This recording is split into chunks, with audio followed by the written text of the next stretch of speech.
साथियों, अपने इसी प्रयास को हाल में सरकार ने और विस्तार देने की कोशिश की है।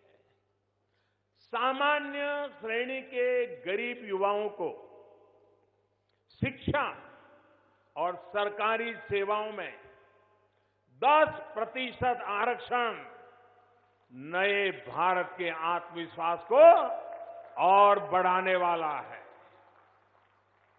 ये सिर्फ आरक्षण नहीं है, बल्कि उन युवा आकांक्षाओं को नया आयाम देने की कोशिश है, जिनको गरीबी की वजह से अवसर नहीं मिल पाते थे।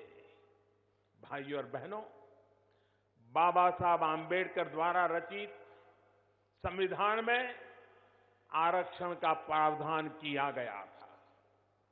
ये मेरे उन भाइयों बहनों को समानता देने की ऐतिहासिक कोशिश थी, जिनके साथ जाति के आधार पर भेदभाव किया जाता रहा है। ये व्यवस्था आज भी उतनी ही मजबूत है जितनी पहले थी, और बाबा साहब ने जो अधिकार दिया है वो आगे भी रहने वाला है।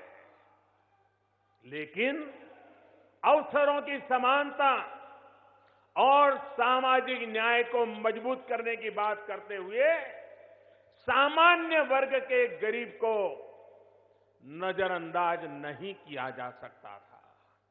भूतकाल में इसकी कोशिशें भी हुई थी, लेकिन इतिहास पर बहस में उलझने रहने के बजाय हमें आगे के समाधान तलाशना जरूरी था। और इसलिए पहले से जिनको आरक्षण की सुविधा मिल रही थी, उनके हक को छेड़े बिना, छीने बिना भाजपा सरकार द्वारा सामान्य वर्ग को 10% आरक्षण का प्रावधान किया गया। इतना ही नहीं, शिक्षा में 10% वृद्धि भी की जाएगी। भाइयों और बहनों, यानी शिक्षा में जो आज सीटें हैं उसमें 10% की वृद्धि की जाएगी।